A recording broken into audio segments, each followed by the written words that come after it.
Bismillahirrahmanirrahim. Assalamualaikum warahmatullahi wabarakatuh. Pemirsa MTA dimanapun Anda berada, senang sekali kami dapat menjumpai Anda dalam season terbaru program Titik Terang.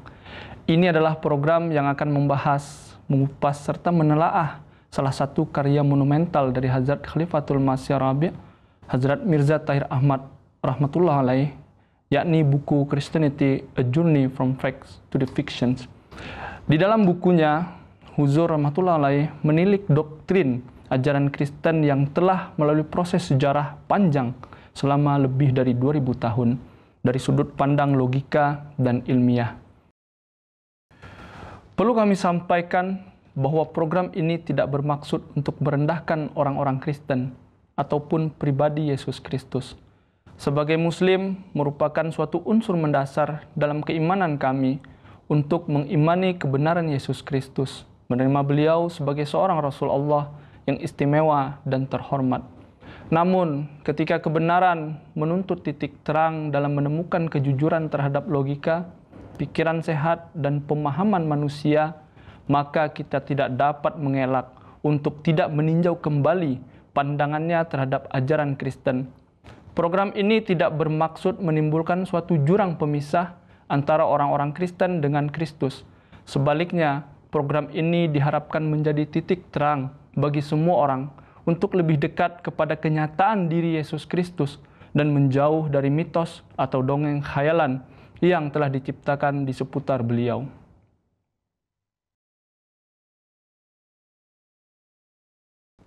Baiklah pemirsa, pada episode kali ini kita akan membahas subbab bahasa keji terhadap orang suci. Saya Arif Abdul Hai dan bersama saya sudah ada narasumber kita. Tentunya beliau seorang pakar kristologi dan juga seorang dosen perbandingan agama di Jamiah Ahmadiyah Indonesia. Beliau adalah Dr. Hakiman Ram Jumaan. Mari kita sapa beliau dan kita akan mulai pada pembahasan kita berkenan subbab ini. Assalamualaikum Bapak. Waalaikumsalam warahmatullahi wabarakatuh. Biasanya kita bertemu di Jamiah Pak, sekarang kita bertemu di program yang saya rasa akan sangat menarik Pak, karena ini luar biasa dalam pembahasannya Pak ya. Baik. Ya, di dalam program ini seperti yang saya sampaikan tadi, pembahasan kita berkenan dengan buku Hazrat Khalifatul Masih keempat, dan kita masuk kepada judul yang memang menjadi pembahasan atau pertanyaan penilik atau pemerhati agama-agama Pak. Dalam program ini mungkin kita mulai dengan pembahasan di bahasa keji terhadap orang suci ya Pak ya. Di sini saya memiliki satu pertanyaan yang kemudian harus kita jawab bersama Pak. Mengapa umat Yahudi dengan tegas dan keyakinan penuh selalu mengatakan bahwa Yesus Kristus meninggal di tiang salib? Apa makna yang terkandung dalam penyaliban itu bagi akidah Yahudi Pak? Mohon dijelaskan Pak. Baik. Tentu saja pertanyaan ini adalah satu pertanyaan logis ya. Karena Hadrat Khalifatul Masih Ar-Rabi' rahmatullah alaih sendiri telah mencantumkan pembahasan ini di subbab buku ini, yaitu Christianity, A Journey from Fact to Fiction. Dan ini sebenarnya mengajak kita untuk semakin menyelami apa tradisi-tradisi, apa keyakinan-keyakinan yang terjadi di dalam atau yang terdapat di dalam agama Yahudi. Nah, sebagaimana kita ketahui bahwa pada masa Yesus hidup sekitar 2000 tahun yang lalu, umat Yahudi itu juga sudah terpecah belah menjadi beberapa kelompok. Katakanlah kalau dalam data kita, diskursus Muslim itu ada sekitar 71 kelompok atau sekte ya. Artinya banyak sekali kelompok Yahudi yang ada pada masa Yesus tersebut. Nah, oleh karena itu pertanyaan tadi itu juga terkait dengan keyakinan atau akidah agama Yahudi yang tentu saja terdiri dari berbagai sekte atau alirannya. Nah, kira-kira aliran atau sekte-sekte Yahudi tersebut yang paling memiliki pemahaman yang otentik atau klasik terkait dengan pertanyaan tadi berasal dari kelompok yang mana. Nah, kita nanti akan sampaikan termasuk mereka kenapa ingin sekali atau menuntut bahwa Yesus itu harus meninggal di atas tiang salib ya. Kita sudah diberitahu di dalam buku ini juga bahwa konsep Yahudi itu adalah barang siapa yang berbuat dosa atau dinyatakan memiliki dosa, maka dia akan dihukum mati, dan sebagai akibat dari hukuman mati itu atau hukumannya adalah kemudian dipantek di atas tiang. Nah, kalau kita baca nats-nats atau ayat-ayat Perjanjian Lama terkait dengan ini, yang paling masyhur itu adalah dalam kitab Ulangan. Kitab Ulangan atau Devarim dalam bahasa Ibraninya, pasal 21 nats yang ke-23. Nah, kalau bisa saya bacakan di sini dengan jelas dikatakan di dalam bahasa Ibraninya itu adalah waki yihyeh ba'ish het misfat mawat wahumat watalit oto al-ets. Jadi di sini sangat jelas apabila seseorang berbuat dosa yang sepadan dengan hukuman mati, lalu ia dihukum mati, kemudian kau gantung dia pada sebuah tiang. Nah, di dalam bahasa Arabnya juga ini sangat jelas dikatakan bahwa wa idza kana ala insan khotiyah hakuha al-maut fakutil walaktahu ala khosyabah. Artinya memang konsepnya seperti ini di kalangan umat Yahudi ya, secara umumnya, bahwa mereka yang dianggap berbuat dosa dan sepadan dengan hukuman mati, lalu ia dihukum mati, kemudian harus digantung pada sebuah tiang. Nah, istilah yang dipakai di sini adalah kata ets, atau Arabnya adalah khosyabah. Ets dalam bahasa Ibrani atau khosyabah dalam bahasa Arab itu artinya sama. Sebenarnya arti utamanya bukan tiang, tetapi pohon ya, syajaroh. Tapi memang kemudian ini berkembang menjadi arti tiang. Nah, di sini juga penegasan kemudian diberikan lotalin niflato al-haesh kikebor tikbernu bayom hahu kikilet elohim talwi welo timemah et adamaik asher Yahweh Elohek noten lekha nahala. Jadi di sini dengan tegas kemudian dalam Perjanjian Lama ini disebutkan ada persyaratan lainnya, maka janganlah mayatnya dibiarkan semalam-malaman pada tiang itu, tetapi haruslah engkau menguburkan dia pada hari itu juga, sebab seorang yang digantung terkutuk oleh Allah. Janganlah engkau menajiskan tanah yang diberikan Tuhan Allahmu kepadamu menjadi milik pusakamu. Nah, dari sini jelas bahwa tuduhan mereka terhadap Yesus, nauzubillah, bahwa Yesus seorang yang menghujat Tuhan, kemudian dianggap berdosa, hukumannya adalah mati, harus sampai mati. Kalau ada kejadian di luar itu artinya tidak mati, ya artinya Yesus tidak dianggap sebagai nabi palsu atau tidak dianggap sebagai nabi yang benar ya. Nah, oleh karena itu konsep Yahudi ini kemudian ya mereka kemudian menuntut bahwa Yesus benar-benar mengalami kematian di atas tiang salib. Nah, apabila Yesus tidak wafat di atas tiang salib, artinya ini menunjukkan yang sebaliknya, bahwa Yesus itu adalah seorang yang benar, seorang utusan Tuhan, seorang yang disayang oleh Tuhan. Nah, oleh karena itu kita kembali pada konsep Yahudi sendiri. Tadi dengan berbagai sekte aliran di Yahudi, kita mengenal ada 4 sekte yang selalu mencobai Yesus ya. Selalu mencobai Yesus dengan konsep-konsep yang mereka miliki. Misalnya kita mengenal yang namanya sekte Farisi.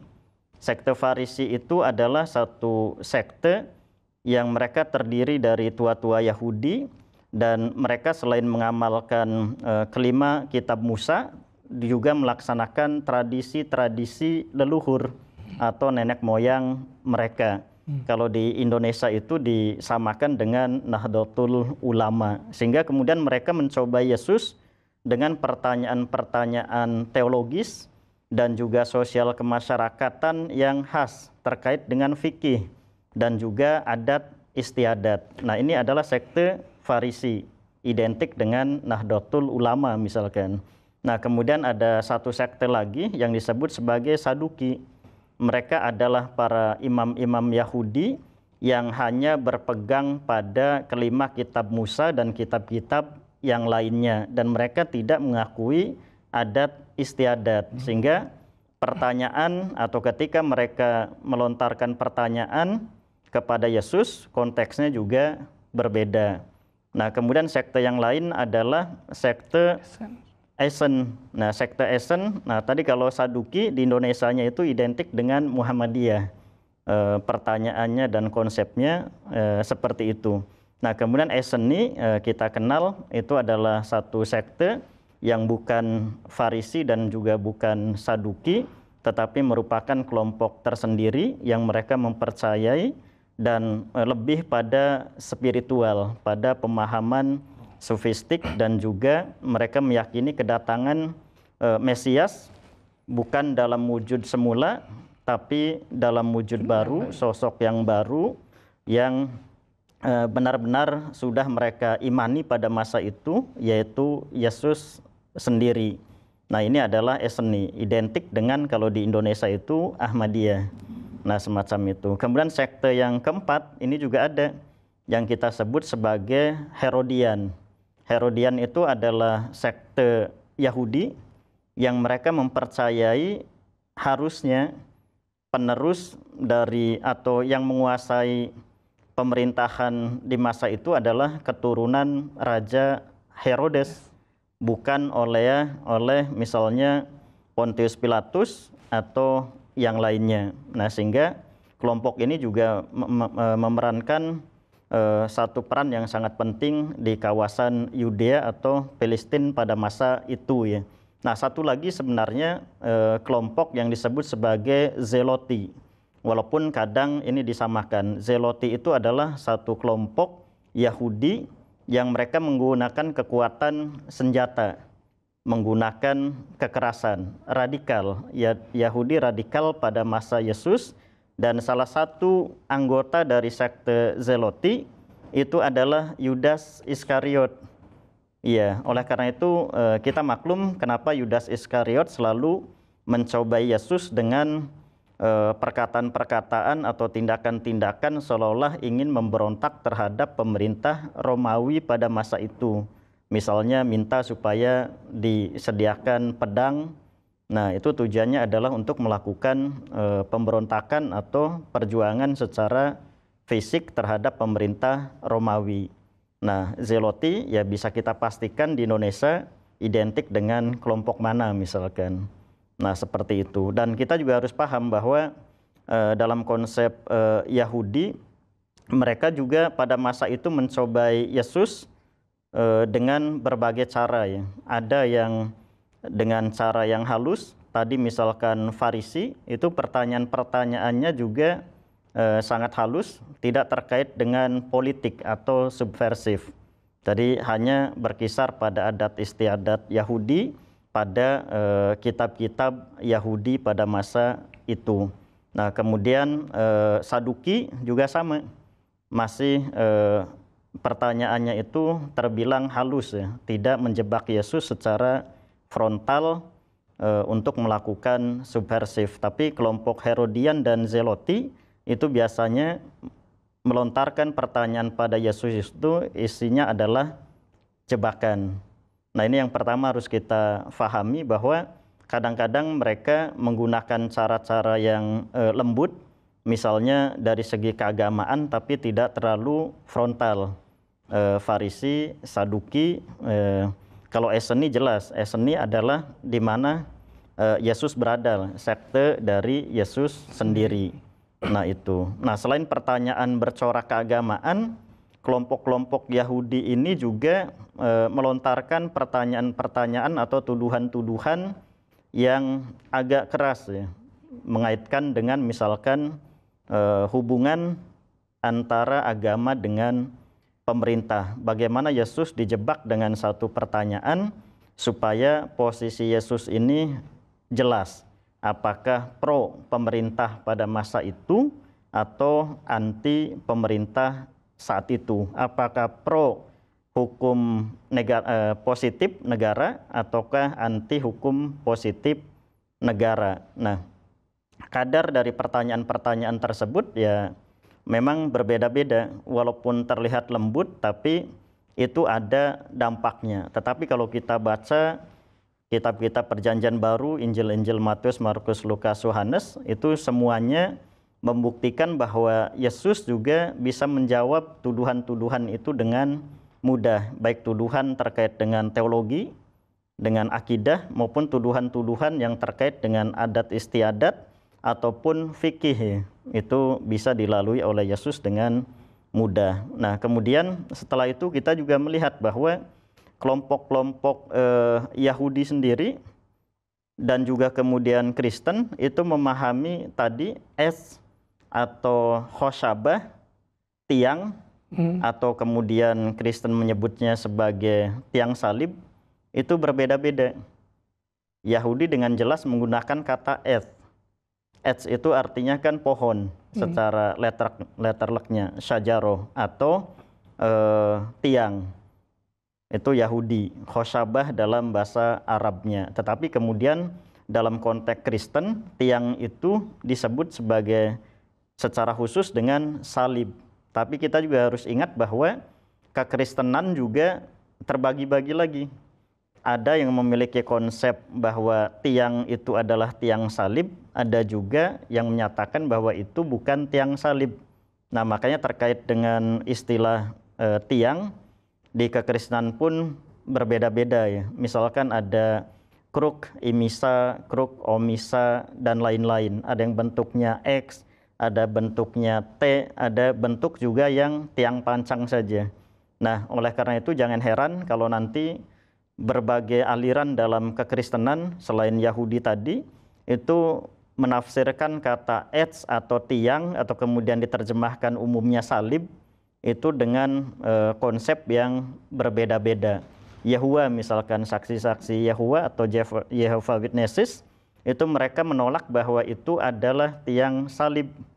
Karena dalam bahasa Yunaninya kemudian mereka lebih senang menggunakan kata stauros. Stauros itu adalah tiang pancang. Artinya satu tiang utuh, tidak ada seperti kita kenal sekarang berbentuk plus ya. Seperti itu atau X, tapi satu tiang saja.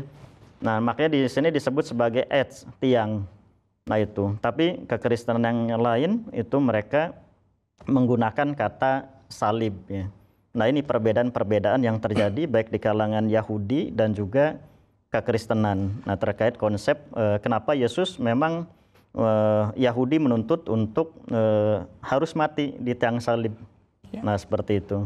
Tetapi satu hal yang menarik ya Pak, di satu sisi Yahudi ingin sekali Yesus meninggal di tiang salib melalui penyaliban, tetapi di sisi lain Kristen yang seharusnya menyelamatkan pribadi Yesus, karena yang meninggal di tiang salib tentunya orang yang terkutuk dan orang yang berdosa. Betul. Artinya Kristen sebagai murid yang mengklaim sebagai murid Yesus atau pengikut dari Yesus harusnya menyelamatkan pribadi Yesus itu sendiri dengan mengatakan tidak meninggal di tiang salib. Tetapi sesuai dengan yang dituliskan oleh Khalifatul Masih yang keempat, dengan jelas Kristen juga sebenarnya tidak menyelamatkan pribadi Yesus. Betul. Artinya mengklaim bahwa Yesus memang meninggal di tiang salib. Bagaimana cara kita memahami ini, Pak?